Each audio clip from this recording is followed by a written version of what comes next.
Tapi jalan kebenaran tak akan selamanya sunyi. Bismillahirrahmanirrahim. Assalamualaikum warahmatullahi wabarakatuh. Ketemu lagi dengan saya, Abu Musa. Hari ini Selasa tanggal 10 Maret tahun 2026. Ramadan pukul 7:30 waktu Indonesia bagian Barat. Pagi hari ini saya ingin menyampaikan tentang bagaimana Al-Quran membicarakan keluarga yang ideal. Banyak kisah keluarga para nabi dalam Al-Quran berjalan tidak selalu sempurna. Lalu apakah ketidaksempurnaan itu adalah ideal menurut Allah? Banyak orang hari ini membayangkan keluarga ideal seperti yang sering kita lihat dalam film, atau drama romantis, sinetron, dan unggahan di media sosial. Kita lihat bagaimana media sosial itu menampilkan keluarga yang seolah-olah ideal. Padahal pada kenyataannya itu kita tidak tahu. Kita lihat mereka sangat romantis ya. Istri selalu pengertian, anak-anak selalu patuh, rumah tangga tanpa konflik, sangat sempurna bukan? Namun Al-Quran memberikan gambaran yang sangat-sangat berbeda. Al-Quran tidak menyembunyikan kenyataan, justru ia menunjukkan bahwa keluarga para nabi pun dipenuhi oleh ujian. Dan dari situlah kita belajar arti sebenarnya dari keluarga yang ideal. Bayangkan, hidup puluhan tahun bersama pasangan yang tidak seiman pada dakwah kita. Itulah apa yang dialami oleh Nabi Nuh dan Nabi Lut. Allah sendiri menyebutkan kisah ini sebagai pelajaran bagi umat manusia. Allah Subhanahu wa taala berfirman, "Daraballahu masalan lil ladzina kafaru amra'atu nuhi wa amra'ata lut. Kanata tahta abadaini min ibadina sholihaini fa khanatahuma." Yang artinya Allah membuat perumpamaan bagi orang-orang kafir, istri Nuh dan istri Lut. Keduanya berada di bawah pengawasan dua hamba yang soleh di antara hamba-hamba kami. Tetapi kedua istri itu berkhianat kepada suaminya. Surat Tahrim ayat 10. Ingat, mereka itu nabi ya, manusia pilihan Allah. Tetapi rumah tangga mereka itu tetap diuji. Tidak ada keluhan yang keluar dari bibir mereka yang terabadikan dalam Al-Quran. Yang ada hanyalah kesabaran. Begitu pula dengan Nabi Ibrahim yang harus menghadapi ayahnya sendiri yang menjadi pembuat patung berhala. Namun lihat bagaimana cara Ibrahim muda berbicara kepada ayahnya. Bukan dengan kemarahan, bukan dengan penghinaan, tetapi justru dengan kelembutan. Iza qala li abi ya abati lima ta'budu ma la yasma'u wa la yubsiru wa la yughni. Yang artinya, wahai ayahku, mengapa engkau menyembah sesuatu yang tidak mendengar, tidak melihat, dan tidak dapat menolong sedikit pun. Quran Surat Maryam ayat 40. Dan ketika Ibrahim menjadi seorang ayah, ujiannya bahkan lebih berat. Allah memerintahkan meninggalkan istrinya Hajar dan bayi kecilnya Ismail di sebuah lembah tandus yang tidak memiliki tanaman. Tidak ada kota, tidak ada air, tidak ada kehidupan. Ibrahim meninggalkan mereka karena perintah Allah.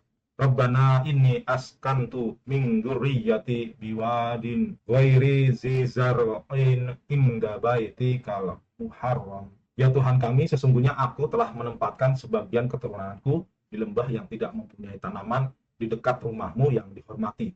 Quran Surat Ibrahim ayat 37. Itulah awal mula kota Mekah. Lain lagi dengan Yakub yang memiliki 12 anak, namun 10 di antara mereka pernah merencanakan sesuatu yang sangat mengerikan. Mereka ingin membunuh saudara kandungnya sendiri, yaitu Nabi Yusuf. Akhirnya Yusuf dibuang ke dalam sumur, masih kecil, sendirian, gelap. Dari sumur menuju ke pasar budak, lalu ke penjara. Namun Nabi Yakub tidak kehilangan kesabarannya. Allah Subhanahu wa taala berfirman, "Fasabaru jamil, Allahul musta'anu ala ma tasifun." Yang artinya, maka kesabaran yang baiklah bagiku dan kepada Allah aku memohon pertolongan atas apa yang kamu ceritakan. Quran Surat Yusuf ayat 18. Ada juga Nabi Zakaria, seorang nabi yang sangat taat. Namun sampai usia sangat tua, ia belum juga dikaruniai anak. Istrinya mandul, tetapi ia tidak pernah berhenti berdoa. Allah berfirman, Rabbi la tazarni fardaw wa anta khairul warisin. Artinya, ya Tuhanku, janganlah engkau membiarkan aku hidup seorang. Quran Surat Al-Anbiya ayat 89. Dan akhirnya Allah mengabulkan doa itu dengan kelahiran Nabi Yahya. Begitu pula ketika Nabi Musa lahir, Fir'aun sedang memerintahkan pembunuhan setiap bayi laki-laki dari kalangan Bani Israel. Ibunya harus melakukan sesuatu yang sangat menyakitkan. Dia harus menghanyutkan bayinya sendiri ke sungai Nil. Bayangkan perasaan seorang ibu saat itu, takut, khawatir, sedih. Namun Allah berfirman, Wa auhayna ila ummi Musa an ardi'i fa idza khifti 'alaihi fa alqihi fil yammi wa la takhafi wa la tahzani. Yang artinya, dan kami ilhamkan kepada ibu Musa, susuilah dia, dan apabila kamu khawatir terhadapnya, maka jatuhkanlah dia ke sungai Nil. Dan janganlah kamu khawatir, dan jangan pula bersedih hati. Quran Surat Qasas ayat 7. Ironisnya, Musa justru dibesarkan di istana Fir'aun, musuh terbesarnya. Si gadis Maryam pada umur 14 tahun juga harus menghadapi ujian yang tidak pernah dialami oleh perempuan lain. Ia harus hamil dan melahirkan seorang anak tanpa ayah. Lalu fitnah datang dari masyarakatnya. Tuduhan pun dilontarkan.